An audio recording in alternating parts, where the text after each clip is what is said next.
Welcome back to Free Media. I'm Amber Duke. And I'm Robby Soave.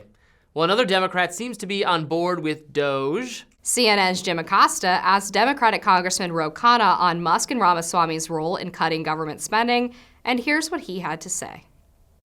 Well, ultimately, they're going to provide recommendations. It's Congress that appropriates money.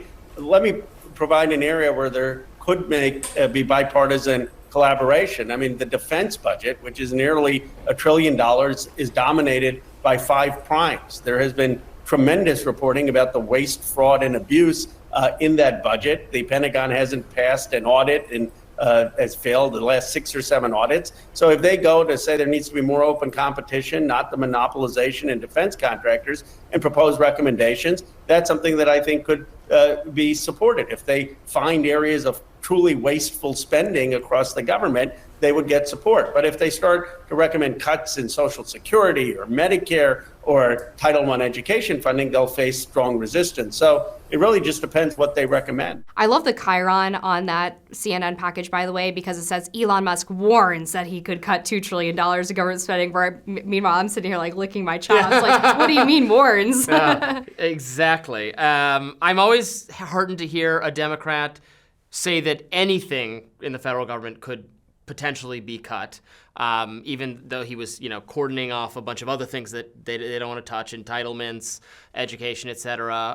No, we gotta come for those too. But defense is absolutely an area where I think we could cut back. It is true that the Pentagon has failed 6 or 7 audits in a row now. No household would be able to spend so recklessly with so little ability to account for what they're doing, or to, not report to the tax authorities what they're doing and get away with it the way our own federal government can. There's been a lot of waste, fraud, and abuse in this category. The ever-expanding role for the Defense Department and what America is taking on in terms of global defense, I don't think makes America necessarily very much safer. I accept that we need to have some defense budget, but I think it could be drastically scaled back, and then I would touch those entitlements too. I know you would. I have to say, it's not popular to touch the entitlements. No, it's not. So I understand why nobody wants to talk about it, including Trump and Republicans. Yeah, particularly with Social Security, I do struggle with calling it entitlement because people do pay into that system. Right. And people should get what they pay into it. It's a transfer of wealth from younger people to older people at a time where already boomers and older generations have restructured the systems of our government to make things more difficult for people buying houses for the first time, trying to afford, childcare as younger people.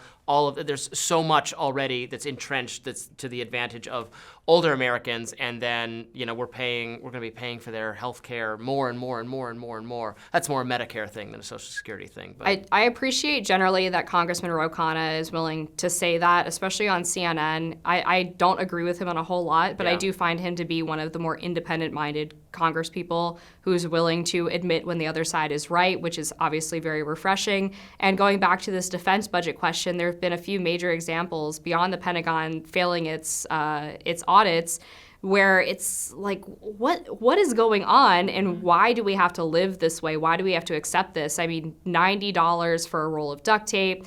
Mike Walls, who is being tapped for a national security advisor, had a really great moment during a recent testimony from a member of from the Pentagon, where he held up a bag of ammo that would cost someone, like a couple $100 in the private economy, and said, "How much does the military pay for this?" And it was $90,000. Oh my God. And then I'm sure you remember this during the Ukraine spending fight. There was a moment where the Pentagon suddenly found an additional $10 billion or something that they... Whoopsies! Yeah, we lost it, but we have it now, so we're going to send it to them. And we're like, wait, where did this come from? Why was it missing? There's so many obvious areas where if you start with those and get rid of all of these very obviously wasteful programs, introduce more competition into the progress from government contractors. Yeah. Those are things that everybody should be on board with. And then I think you get more popular support for DOGE and start getting into those harder, less politically popular areas where the funding streams for the government need to be at the least restructured, if not cut in some areas too, even if they're not immediately striking people as immediately serious as, say, Dr. Anthony Fauci's dog experiments. Yeah, right. Some of the provocative examples of government fraud, waste, and abuse, the funding for, experiments on whatever ridiculous wokeness type thing. Gain of function research. Gain of function research we should not do primarily not because of the economic cost, but because of the human toll, toll from experimenting in unsafe conditions in China on viruses that could be to make them more contagious. Very obvious. Yeah, the money savings is not even the major sell there, but money savings is always good. But even, some of the dog experiments and some of the other things that don't cost a lot of money, I just don't think the federal government should do it. To really bring down the cost of government spending, we need to get into defense and entitlements and those things. But, picking up on what you were just saying about losing track of the money for Ukraine and all that, I mean, that's one of my big concerns about what we're doing in Ukraine and the Middle East anyway. It's like, if they can't even keep track of just the literal funds, how are they keeping track of the actual weapons and munitions we're supplying, which we know when we sent these things to Iraq and Afghanistan, and then when we end up pulling back, we know these things have fallen in, our own gear has fallen into the hands of terrorist groups, have fallen into the hands of ISIS and Al-Qaeda. And is that what's going to happen in Ukraine, that the Russian army is going to end up picking up the things we left behind that are increasingly in the hands of people who are outside the normal combat range, who've been conscripted unwillingly into the Ukrainian army? And it just seems I'm not at all pleased with Joe Biden trying to start World War III on the way out the door by authorizing the long-range attacks into Russia. Russia bad, should not have invaded. Don't want them to gobble up Ukraine, but there needs to be an end to this conflict because Ukraine is not going to be able to hold them off.